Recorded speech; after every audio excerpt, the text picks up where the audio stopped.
ये देखो आपने ये वाला मेथड किया था इनकम मेथड। अपन ने क्या कहा था कि अपने पास कितने मेथड हैं? 3 मेथड हैं। कौन कौन से? वैल्यू एडेड मेथड, दूसरा इनकम मेथड, और तीसरा एक्सपेंडिचर मेथड। तो इनकम मेथड से क्या निकलता है हमारे पास? एनडीपीएफसी। और एक्सपेंडिचर मेथड से और वैल्यू एडेड मेथड दोनों से ही क्या निकलता है? जीडीपीएमपी निकलता है। तो हमें क्या करना होता है, पहले तो जो निकलता है वो निकाल लेते हैं अपन, और फिर उसके बाद जो क्वेश्चन में दे रखा है कि ये कैलकुलेट करो, उसको कन्वर्ट कर देंगे। तो नेशनल इनकम मेथड के अंदर अपन ने कितने हेड बनाए टोटल? 3। इन हेड को बनाने के लिए बेस क्या लिया अपन ने? Factor incomes, factors of production, that is factor income. तो अपन ने कहा फैक्टर इनकम 4 तरीके की होती है। लेबर के लिए कहा वेजेस, और बाकी रेंट, इंटरेस्ट एंड प्रॉफिट। तो आपने कहा वेजेस को अलग से नाम दे देते हैं कंपनसेशन ऑफ एम्प्लॉयज, और बाकी तीनों को अलग से नाम दे देते हैं दैट इज ऑपरेटिंग सरप्लस। और मैंने आपसे कहा था कुछ ऐसे भी लोग होते हैं जो सब कुछ अपना लगाते हैं, लैंड, लेबर, कैपिटल, एंटरप्रेन्योरशिप खुद लगाया, टोटल उनको कितने लाख रुपए, 10 लाख रुपए मान लो उसने कमा ली। अब उस 10 लाख को वो कैसे बाइफरकेट करें, उस 10 लाख को वो बाइफरकेट कैसे करें, ये बड़ी प्रॉब्लम है। टोटल 10 लाख कमाए तो उस 10 लाख को डिस्ट्रीब्यूट करने में उसको प्रॉब्लम है, तो अपन उसको कलेक्टिवली ले लेते हैं। उसी को क्या कहते हैं अपन? मिक्स्ड इनकम या income of self employed person. अपन ने कहा ऑपरेटिंग सरप्लस आ गया। ऑपरेटिंग सरप्लस में रेंट, इंटरेस्ट, प्रॉफिट, अगर रॉयल्टी भी दे रखा हो तो रेंट के साथ ही उसको प्लस कर लेंगे। फिर अगर प्रॉफिट्स ना पता हो तो मैंने आपसे कहा था कि प्रॉफिट्स निकालने का तरीका है, जैसे किसी पर्सन की इनकम नहीं पता होती तो हम कहते हैं कि उसने कितना टैक्स दिया, कितना खर्च किया, कितना सेव किया, तीनों को ऐड कर दो। ऐसे ही अपन क्या कह रहे हैं कि प्रॉफिट्स निकालने का भी एक तरीका है कि प्रॉफिट में से क्या क्या यूजेज है प्रॉफिट के। एक तो हम टैक्स देगी कंपनी, दूसरा अपने शेयर होल्डर्स को डिविडेंड देगी, और तीसरा अपने पास अनडिस्ट्रीब्यूटेड प्रॉफिट्स रख लेगी। तो अगर हम इन तीनों को ऐड कर दे तो प्रॉफिट्स निकल कर आ जाएगा। क्लियर यहां तक? और कंपनसेशन ऑफ एम्प्लॉयज में क्या क्या आता है? Wages and salaries in cash, wages and salaries in kind, employers contribution. ध्यान रखना यहां पर एम्प्लॉयर का कॉन्ट्रीब्यूशन लेते हैं, एम्प्लॉय का कॉन्ट्रीब्यूशन नहीं लेते। क्यों नहीं लेते एम्प्लॉय का कॉन्ट्रीब्यूशन? क्योंकि वो तो उसकी ऑलरेडी जो सैलरीज हैं उसके अंदर इंक्लूडेड है। 30,000 की सैलरी है, उसमें से 2,000 रुपए डिडक्ट करे, 28 इसको पे कर दिए, तो 30,000 में ये 2,000 ऑलरेडी इंक्लूडेड है। हाँ, एम्प्लॉयर जो 2,000 कंट्रीब्यूट करेगा तो 4,000 इसके पीएफ में डिपॉजिट होगा। तो जो एम्प्लॉयर का जो एक्स्ट्रा 2,000 है वो इसकी सैलरी में इंक्लूडेड नहीं है, उसको अलग से ऐड करना पड़ेगा। यहां तक कोई दिक्कत? फिर हमने कहा पेंशन ऑन रिटायरमेंट एक फैक्टर इनकम है, पेंशन ऑन रिटायरमेंट, और फिर बोनस टू एम्प्लॉयज। क्लियर? यहां तक कोई दिक्कत किसी को? ये हमने इस मेथड की बात कर ली थी। इसी तरीके से मैंने आपको एक्सपेंडिचर मेथड भी करा दिया था। एक्सपेंडिचर मेथड, बताओ एक्सपेंडिचर मेथड की अगर बात करें तो एक्सपेंडिचर मेथड में बेस क्या लिया था अपन ने? हाँ जी, एक्सपेंडिचर मेथड में अपन ने बेस क्या लिया? That is 4 sectors of the economy. 4 sectors of the economy. अपन ने ये, इसमें आपने ये कहा कि पहली बात तो एक्सपेंडिचर मेथड से निकलता क्या है? जीडीपीएमपी। दूसरी बात अपन ने कहा कि इसमें जो डिवाइड किए कितने हेड बनाए अपन ने? 4। ये 4 हेड बनाने का जो बेस लिया वो लिया अपन ने 4 sectors of the economy. Economy में 4 सेक्टर्स होते हैं, चारों सेक्टर के खर्चों को ऐड कर दो तो एक्सपेंडिचर मेथड से क्या निकल कर आ जाएगा? जीडीपी एमपी निकल कर आ जाएगा। हाउस होल्ड सेक्टर के खर्चे को क्या कहते हैं? Private final consumption expenditure. Government sector के खर्चे को क्या कहते हैं? Government final consumption expenditure. और अगर सिर्फ फाइनल कंजप्शन एक्सपेंडिचर गिवन हो, अगर सिर्फ फाइनल कंजप्शन एक्सपेंडिचर दे रखा हो तो इसका मतलब ये दोनों ऐड करके दे रखे हैं। फिर अपन ने कहा कि प्रोड्यूसर सेक्टर के खर्चे को क्या कहते हैं? Investment expenditure. और इन्वेस्टमेंट एक्सपेंडिचर के 2 पार्ट बनाए, एक क्या तो फिक्स एसेट्स में इन्वेस्टमेंट करेंगे दैट इज फिक्स्ड इन्वेस्टमेंट, या तो इन्वेंट्री इन्वेस्टमेंट। फिर अपन ने कहा रेस्ट ऑफ द वर्ल्ड या एक्सटर्नल सेक्टर के खर्चे को क्या कहते हैं अपन? Net exports. और अगर नेट एक्सपोर्ट्स का मतलब होता है एक्सपोर्ट्स माइनस इंपोर्ट्स। अगर हमें नेट इंपोर्ट्स दे रखे हो तो अपन क्या कर लेंगे? यहां पर साइन चेंज कर लेंगे। क्लियर? फिर हमने कहा कि इनका नाम चेंज कर लेते हैं। इन्वेस्टमेंट एक्सपेंडिचर का दूसरा नाम रखा अपन ने gross domestic capital formation, gross domestic capital formation. और इसका नाम रखा फिक्स इन्वेस्टमेंट का फिक्स वर्ड और आ गया gross domestic fixed capital formation. और inventory investment that is change in stock, closing stock minus opening stock, excess of closing over opening, उल्टा दे रखा हो तो साइन चेंज कर देंगे। यहां तक कोई दिक्कत? अच्छा, ये ध्यान रखना था अगर फिक्स्ड वर्ड है उसमें कैपिटल फॉर्मेशन में तो चेंज इन स्टॉक ऐड करना पड़ेगा। बट अगर यहां पर ये दे रखा है ग्रोस डोमेस्टिक कैपिटल फॉर्मेशन तो इसका मतलब इसमें already change in stock add हो चुका है, अब हमें ऐड करने की जरूरत नहीं है। यहां तक कोई डाउट? फिर अपन ने कहा था रेयरेस्ट ये पूछ सकता है कि इसके 3 पार्ट फिक्स इन्वेस्टमेंट के, तो इसके 3 पार्ट होते हैं, क्या तो बिजनेस फिक्स इन्वेस्टमेंट, या तो गवर्नमेंट फिक्स इन्वेस्टमेंट, या फिर रेजिडेंशियल हाउसेस के कंस्ट्रक्शन पर जो इन्वेस्टमेंट्स करते हैं हाउस होल्ड्स, तो उन तीनों की इन्वेस्टमेंट्स को ऐड कर दो। क्लियर? यहां तक किसी को कोई डाउट इस मेथड में? आज अपने को करना क्या है, प्रिकॉशंस करनी है। और लास्ट वाली क्लास में अपन ने किया क्या था, लास्ट में मैं टॉपिक रिलेट किया था वो भी हम देख लेते हैं।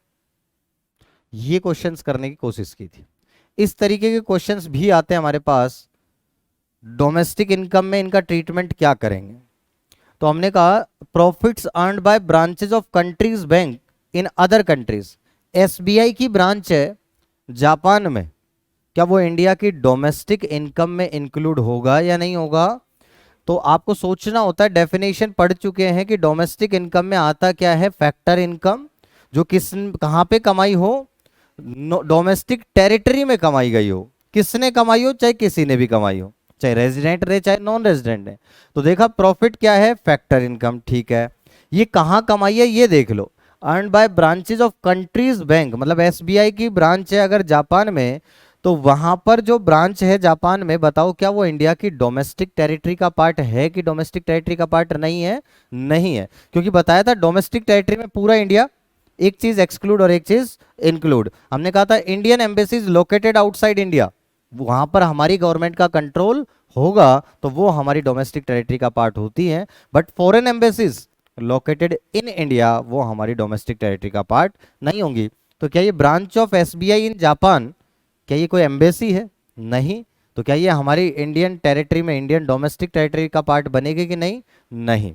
तो इसका मतलब ये डोमेस्टिक टेरिटरी में अर्न नहीं हुई, इसकी वजह से ये हमारी डोमेस्टिक इनकम में हम इसको इंक्लूड नहीं करेंगे। बट अगर यही सवाल नेशनल इनकम का होता तो सोचो, प्रॉफिट्स फैक्टर इनकम है, एसबीआई जो है वो आपके पास इंडिया का नॉर्मल रेजिडेंट है, तो उसके बाद वो कहीं से भी कमाए, क्या वो इंडिया की नेशनल इनकम में आ जाता? यस। तो हम ये कहते हैं it is a factor income from abroad. Reason क्या होता है इसका, कि ये हमने बाहर से कमाया है। It is a factor income from rest of the world या फ्रॉम अब्रॉड। आगे बात समझ में? दूसरा पॉइंट पढ़ा हमने, salaries of Indians working in the American embassy in India. Salaries of Indians working in the American embassy in India, Indian काम कर रहे हैं उनकी सैलरी। तो पहली बात, सैलरी क्या फैक्टर इनकम है? यस। इंडियन क्या नॉर्मल रेजिडेंट है? Yes. American embassy in India, क्या ये डोमेस्टिक टेरिटरी इंडिया की डोमेस्टिक टेरिटरी का पार्ट है या डोमेस्टिक टेरिटरी का पार्ट नहीं है? नहीं है, हमारी नहीं चलेगी यहां पर। तो हमने कहा कि American embassy in India is not a domestic part of our domestic territory, is not a part of our domestic territory. तो हमने कहा जब ये डोमेस्टिक टेरिटरी का पार्ट नहीं है तो इसके अंदर जो भी इनकम कमाई गई है, चाहे वो रेजिडेंट कमाए चाहे वो नॉन रेजिडेंट कमाए, क्या वो इंडिया की डोमेस्टिक इनकम में आएगा? नहीं आएगा। क्लियर है? इंडिया की डोमेस्टिक इनकम में तो वो इनकम आएगी, वो फैक्टर इनकम जो डोमेस्टिक टेरिटरी में कमाई गई हो, और ये इंडिया की डोमेस्टिक टेरिटरी का पार्ट नहीं है, इसलिए ये डोमेस्टिक इनकम में इंक्लूड नहीं होगा। कोई दिक्कत इसमें?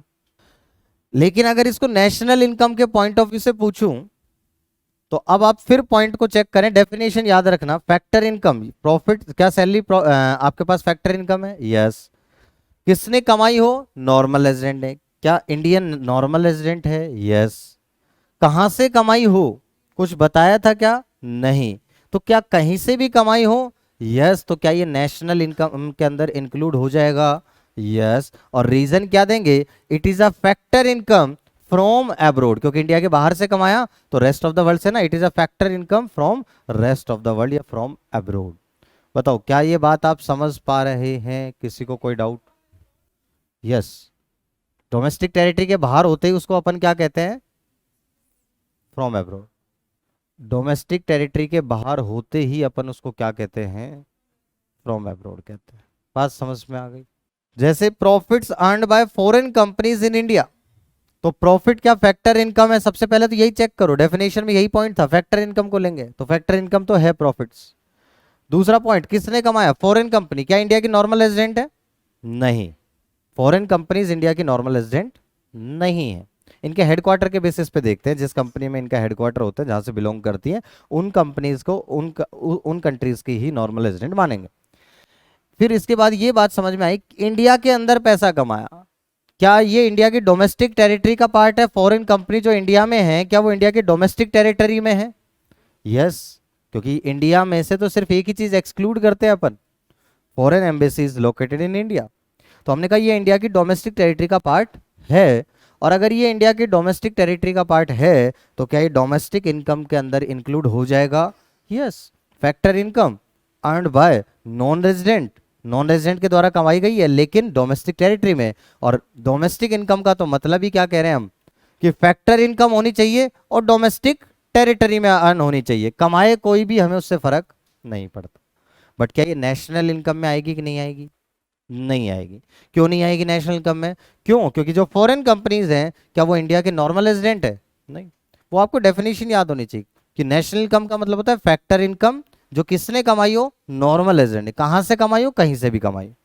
जबकि डोमेस्टिक इनकम में क्या होता है आपके पास? फैक्टर इनकम जो किसने कमाई हो नहीं बताया, कहां कमाई हो? इंडिया की डोमेस्टिक टेरिटरी में कमाई हो। क्लियर है? तो ये कुछ इस तरीके के क्वेश्चंस अपने पास में आएंगे, तो ये आपको समझ में आ गया। ये सब अपन ने कर ही लिया था। आज अपने को इसी की प्रिकॉशंस पढ़नी है। अच्छा, इसमें मैंने आपको एक बात रिवाइज कराते टाइम एक्सपेंडिचर मेथड में रह गया था कि अगर ग्रोस डोमेस्टिक कैपिटल फॉर्मेशन की जगह आपको क्या दे दे? नेट डोमेस्टिक कैपिटल फॉर्मेशन दे दे, तो उस केस के अंदर हमारे पास आंसर जीडीपी एमपी के बजाय क्या निकल कर आएगा? एनडीपी। यहां तक कोई दिक्कत? चलिए, अब हम बात करेंगे प्रिकॉशंस की कि हमारे पास प्रिकॉशंस क्या हैं।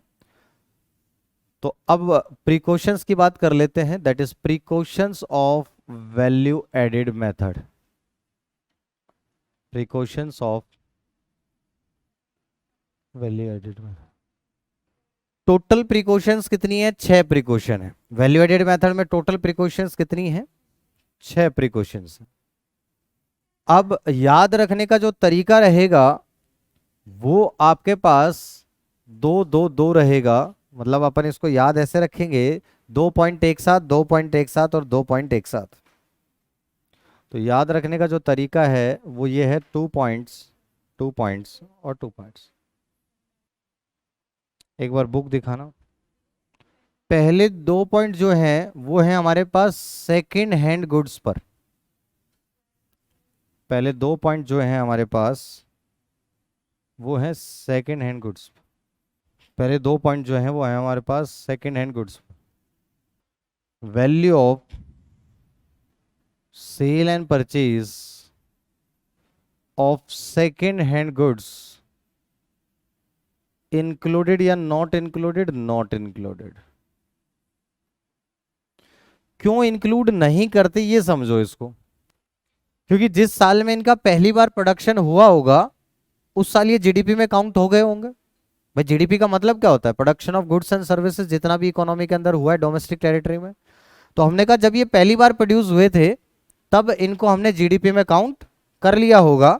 तो अब जब ये सेकंड हैंड गुड्स बिक रहे हैं, सेल परचेज हो रही है, तो इसको हमें इंक्लूड करने की जरूरत नहीं है। ठीक है। Commission earned on sale and purchase of second hand goods included. इसको इंक्लूड क्यों करेंगे ये बताओ? क्योंकि जो कमीशन कमाया है ये एक इंटरमीडिएटरी सर्विस से कमाया है, और इंटरमीडिएटरी सर्विस से अगर आपने कमीशन कमाया है तो ये सर्विस क्या दूसरी बार दे रहे हो या पहली बार दे रहे हो? सर्विस तो फर्स्ट टाइम ही दी जा रही है।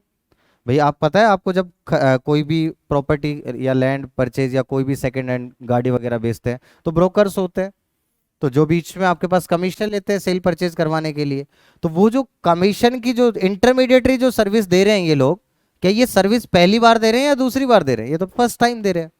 इस वजह से ये फैक्टर इनकम है, काम करने के बदले में पैसा मिल रहा है और फर्स्ट टाइम सर्विस है, तो क्या इसको हमें इंक्लूड करना चाहिए? यस। कोई दिक्कत यहां तक? थोड़ा तरीके से लिख लेते हैं। तो पहले दो पॉइंट क्लियर हुए। पहले दो पॉइंट किस टॉपिक पर है हमारे पास? सेकेंड हैंड गुड्स पर। पहले दो पॉइंट्स है हमारे पास सेकेंड हैंड गुड्स पर। पहला क्या पढ़ा? Value of sale and purchase of second hand goods. अगर हम सेकेंड हैंड गुड्स को खरीद रहे बेच रहे हैं तो उनकी वैल्यू को इस साल इंक्लूड नहीं करेंगे। क्यों नहीं इंक्लूड करेंगे? क्योंकि जब इनका प्रोडक्शन हुआ था जिस साल में, उस साल में हमने इसको जीडीपी में इंक्लूड कर लिया होगा, तो अब दोबारा से इसको इंक्लूड करने की जरूरत नहीं है। और दूसरा, कुछ लोग इसको हेल्प करते हैं सेकेंड हैंड गुड्स को खरीदने बेचने में, इंटरमीडिएटरी सर्विस प्रोवाइड करते हैं, तो उनकी जो वैल्यू है, कमीशन जो उन्होंने कमाया, तो commission earned on sale and purchase of second hand goods, क्या ये इंक्लूड कर लेंगे? यस, क्योंकि कमीशन अर्नड फैक्टर इनकम है और ये पहली बार सर्विस दे रहा है, इसलिए ये इंक्लूड हो जाएगा, इसमें कोई डाउट नहीं है। क्लियर यहां तक? पहले दो पॉइंट हो गए।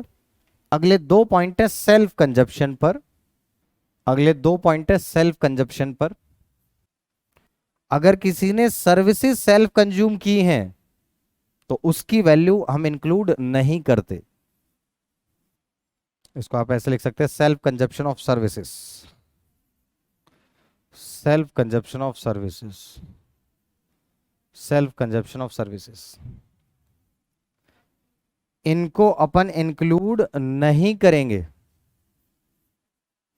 Not include. लेकिन अगर आपने गुड्स को सेल्फ कंज्यूम किया है तो उनकी वैल्यू को इंक्लूड कर लेंगे। इसको अपन बोलते हैं, गुड्स को सेल्फ कंज्यूम करने के लिए, on account production of goods. On account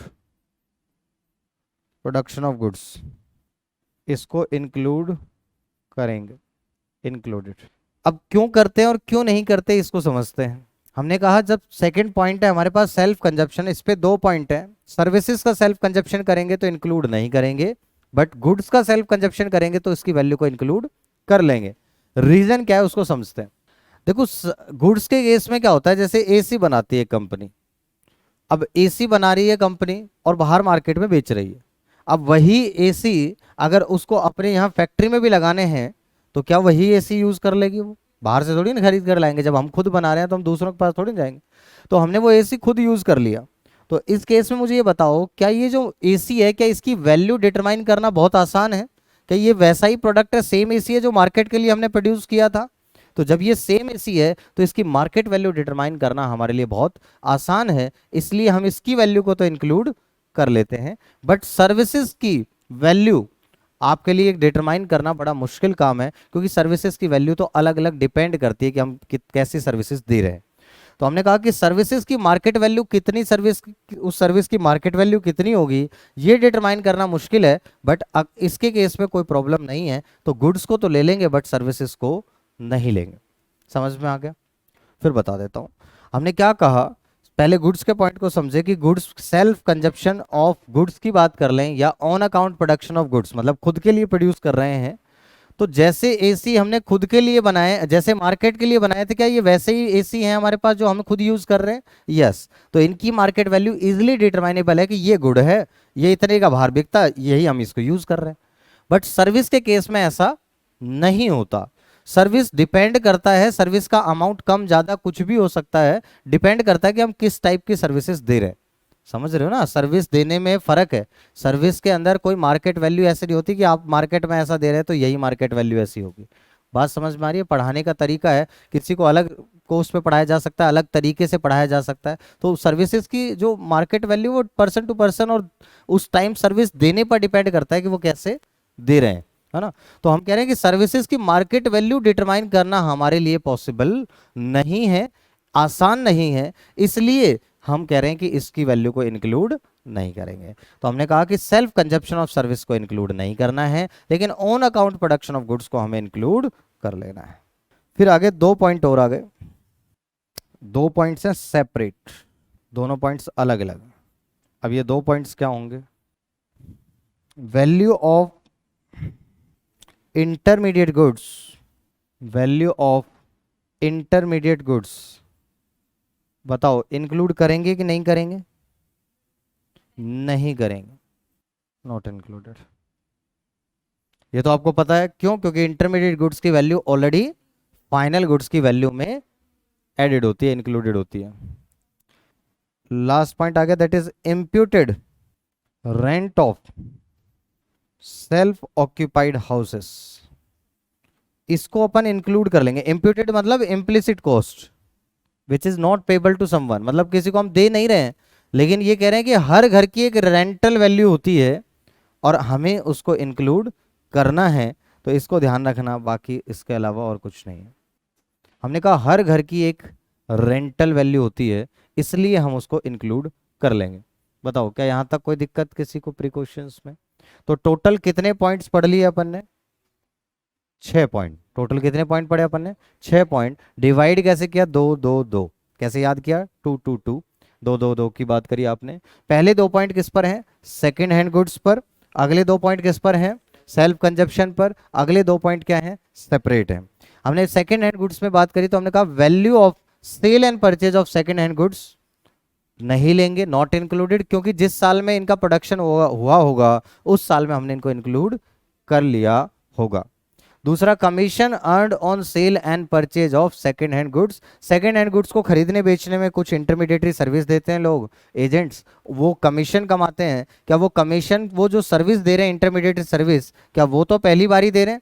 और ये जो उसके बदले में जो पैसा मिल रहा है, क्या ये फैक्टर इनकम भी है? यस। तो अपन ने कहा कि commission earn on sale and purchase of second hand goods क्या हो जाएगा आपके पास? इंक्लूड करेंगे।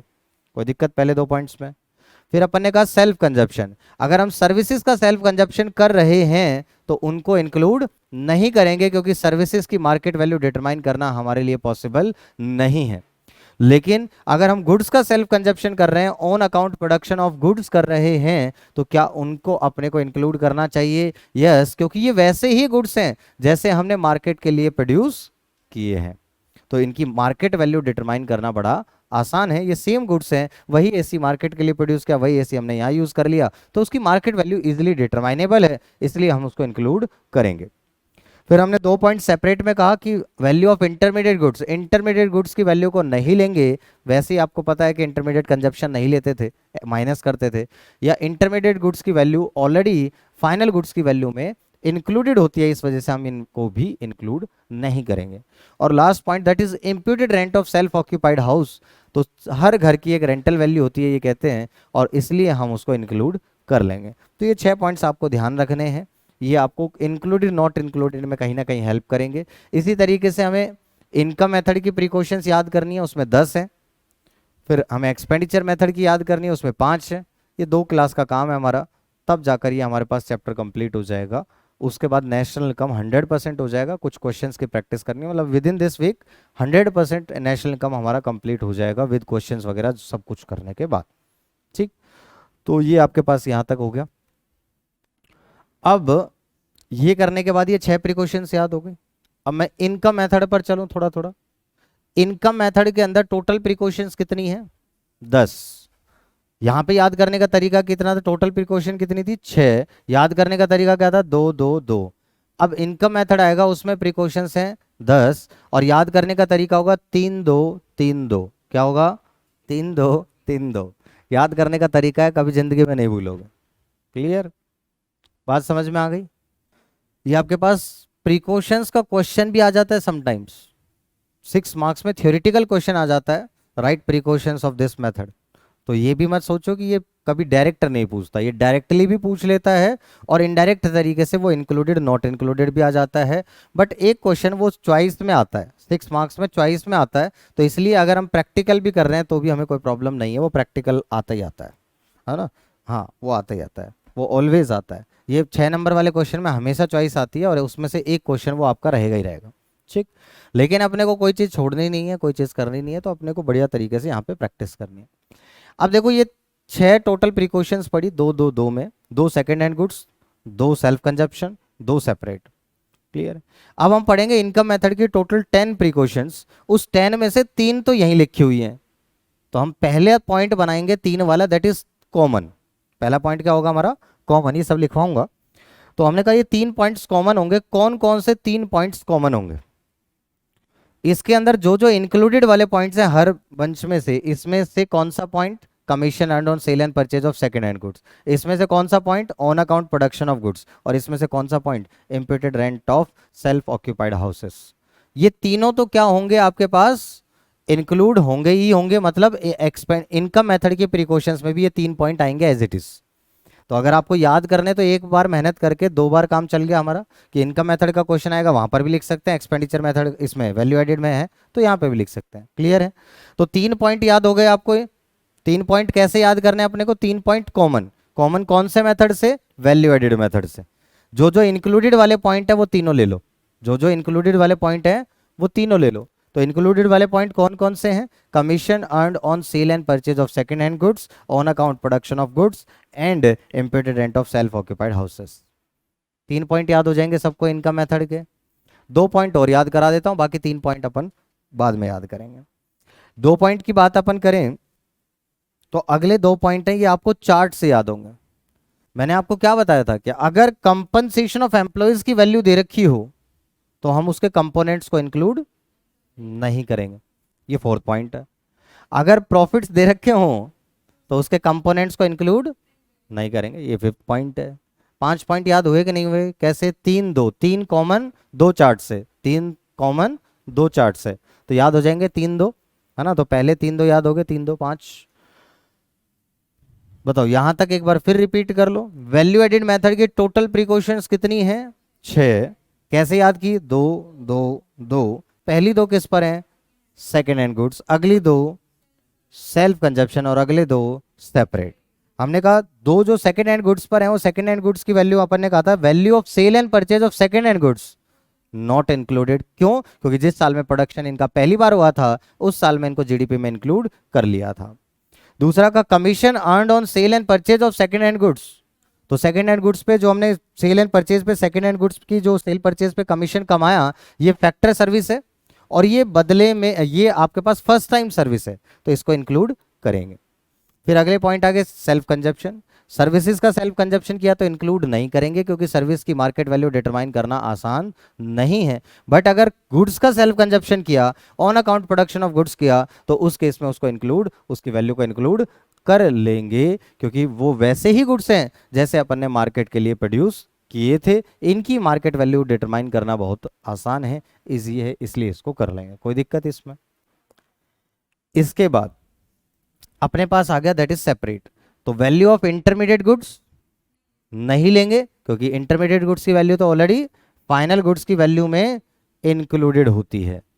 और फिर अपने का imputed rent of self occupied house, हर घर की एक रेंटल वैल्यू होती है, इसलिए उसको इंक्लूड कर लेंगे।